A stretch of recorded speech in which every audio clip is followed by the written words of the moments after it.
साथीहरु सेवारो good afternoon मेरो सबै साथीहरुलाई मेरो पेजमा स्वागत छ। साथीहरु आउँदै लान्दैछु हैन। भिडियो बनाउनुको कारण चाहिँ के हुन्छ चाहिँ मैले चाहिँ यहाँ फ्लिपकार्टबाट सामानहरु दुई तीनवटा सामान किनेको छु। त्यो हो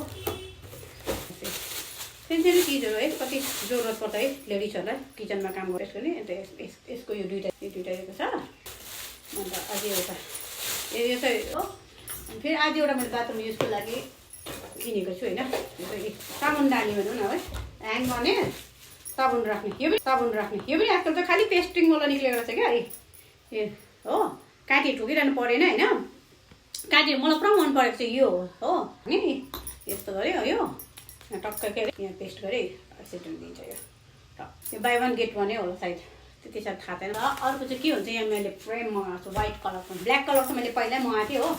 योपालि चाहिँ मैले व्हाइट कलरको प्याकिङ गरेँ त पुरा मन पर्यो।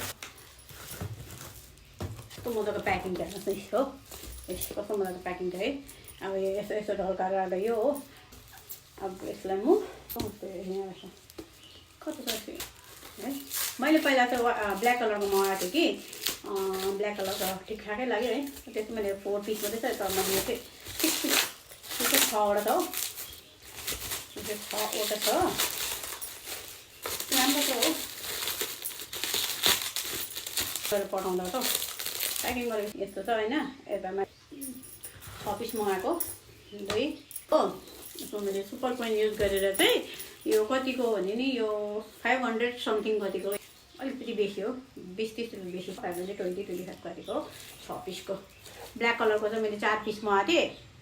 4 पिसको चाहिँ त्यो कति 400 कति लाग्यो, महँगो पऱ्यो। तर यो चाहिँ मैले कोइन युज गरेर चाहिँ मैले सस्तोमा पाएको दामी लाग्यो। यो चाहिँ मलाई पुरा दामी लाग्यो। अब म गएर बाथरुममा गएर ढुन्डाइहाल्छु। ल साथीहरू, by by, have a good day.